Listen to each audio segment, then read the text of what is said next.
Let's make quick comment. नमस्कार, मैं हूं Rakhi Jain. Let's my quick comment में आपका स्वागत है। आज के क्विक कमेंट में बात करेंगे वंदे मातरम पर छिड़ी उस बहस की, जिसे लेकर विपक्ष का कहना है ये सब पश्चिम बंगाल चुनाव के लिए रची गई राजनीतिक पटकथा है। असल में 150 साल पूरे होने पर राष्ट्रगीत पर विशेष चर्चा, प्रधानमंत्री नरेंद्र मोदी के तीखे बयान और उसके तुरंत बाद बंगाल की राजनीति में तेज होती बयानबाजी ने कई सवाल खड़े कर दिए हैं। क्या वंदे मातरम का इतिहास फिर से वोट की राजनीति का हथियार बन रहा है, या ये सिर्फ संयोग है कि बहस ठीक बंगाल चुनाव से पहले तेज हुई है? आइए सभी पहलुओं को समझते हैं। वंदे मातरम के साथ विश्वासघात किया गया। वंदे मातरम के प्रति मुस्लिम लीग की विरोध की राजनीति तेज होती जा रही थी। मोहम्मद अली जिन्ना ने लखनऊ से 15 अक्टूबर 1937 को वंदे मातरम के विरुद्ध का नारा बुलंद किया।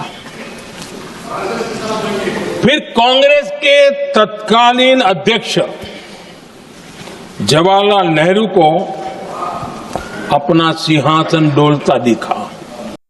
लोकसभा में वंदे मातरम की 150वीं वर्षगांठ पर हुई विशेष चर्चा में प्रधानमंत्री ने 1937 में कांग्रेस द्वारा गीत के कुछ पद हटाने को ऐतिहासिक गलती और विभाजन के बीच जैसा कदम बताया। इसके जवाब में कांग्रेस सांसद प्रियंका गांधी ने सरकार पर आरोप लगाया, ये पूरी बहस 2 कारणों से छिड़ी गई है। पहला, आने वाले पश्चिम बंगाल चुनाव, और दूसरा, आजादी के नायकों पर नए आरोप गढ़कर जनता का ध्यान असली मुद्दों से भटकाना। विपक्ष का कहना है जब बेरोजगारी, महंगाई और किसानों जैसी समस्याएं सामने हैं, तब संसद में अचानक वंदे मातरम की विस्तृत बहस चुनावी एजेंडे को आगे बढ़ाने के लिए की जा रही है। बंगाल इस बहस का केंद्र इसलिए भी बनता है क्योंकि वंदे मातरम के रचयिता बंकिम चंद्र चट्टोपाध्याय बंगाल के थे और 1905 के बंगभंग के विरोध में गीत बंगाली अस्मिता और स्वाधीनता संघर्ष का प्रतीक बन चुका था।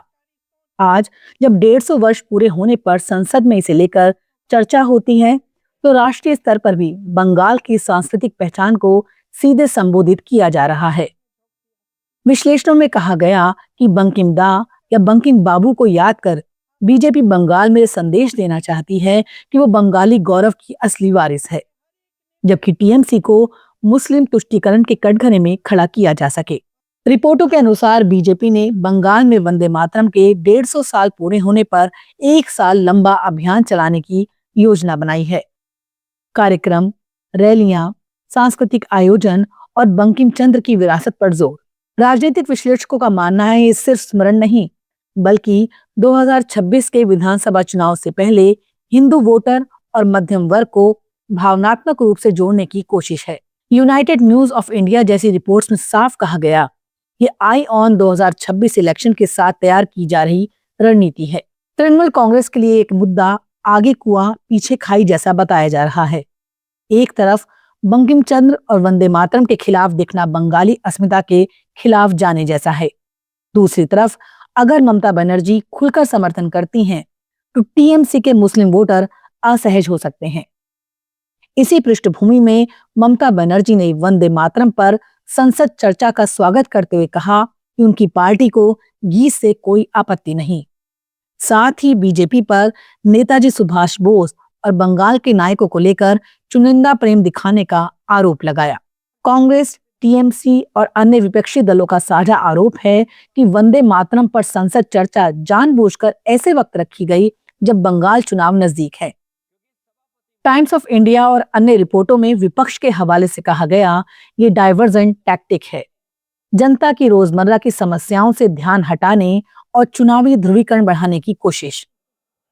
प्रियंका गांधी ने कहा, वंदे मातरम पर कोई विवाद देश में नहीं, बल्कि सरकार की राजनीतिक जरूरत में है और वास्तविक बहस रोजगार, कृषि संकट और महंगाई पर होनी चाहिए थी। वंदे मातरम का इतिहास बेहद समृद्ध और भावनात्मक है।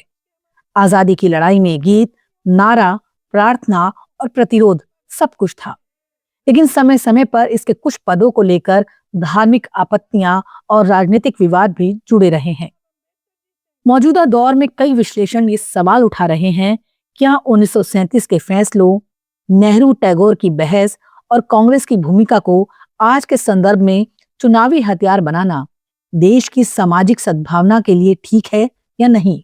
कुछ लेखों में यह भी याद दिलाया गया कि संघ ने भी शुरुआत में वंदे मातरम को अपने मुख्य प्रार्थना गीत के रूप में नहीं अपनाया था।